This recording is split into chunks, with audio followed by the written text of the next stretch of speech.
नमस्कार मु ईश्वर चंद्र पाणिग्राही राज्य विहान निगम अध्यक्ष तथा कोरापुट जिला विजु जनता दल सभापति। आपण जानिछंती समग्र विश्व कोरोना बा कोविड-19 भूताणुर विरुद्ध रे लड़ुची। माननीय मुख्यमंत्री श्रीयुक्त नवीन पट्टनायक समय अनुଯାयी यार प्रतिशोधक व्यवस्था करी कोरोना भूताणु संक्रमण ओडिशा वासी को रक्षा करने नहीं पदक्षेप प्रशंसनीय।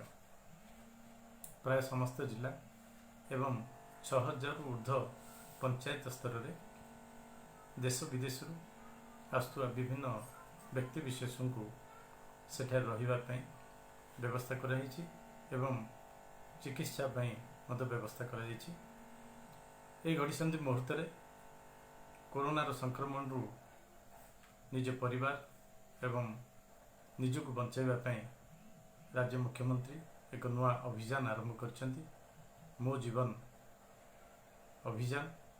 से प्रत्येक व्यक्तिशेष निजे निज परिवार व्यक्तिशेष को नहीं एक शपथ पाठ करने कोरोना भूताणु संक्रमण को प्रतिहत करने आसतु आमे प्रतिदिन ये शपथ नवा।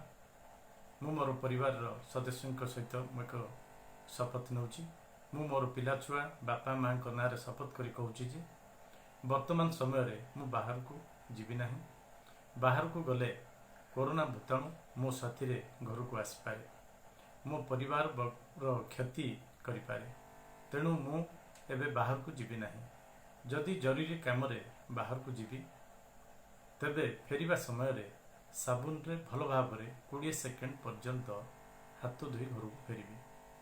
कोरोना भूताणु को केबे भी मो घर को पशिबा को देबी नहीं कि मो परिवार पई विपदर कारण हेबी नहीं। तेणु यही कार्यक्रम को एवं ये शपथ को प्रतिदिन मो परिवार सदस्यों सहित नवा सहित मैं आशा करुशार समस्त जनसाधारण ये कार्यक्रम को निज परिवार सदस्यों सहित शपथ नहीं संक्रमण निज निज परिवार को रक्षा करने सहित ओडिशार अन्य लोकों को भितर जो संक्रमण होगापी संभावना रही से निजक रक्षा करें। धन्यवाद।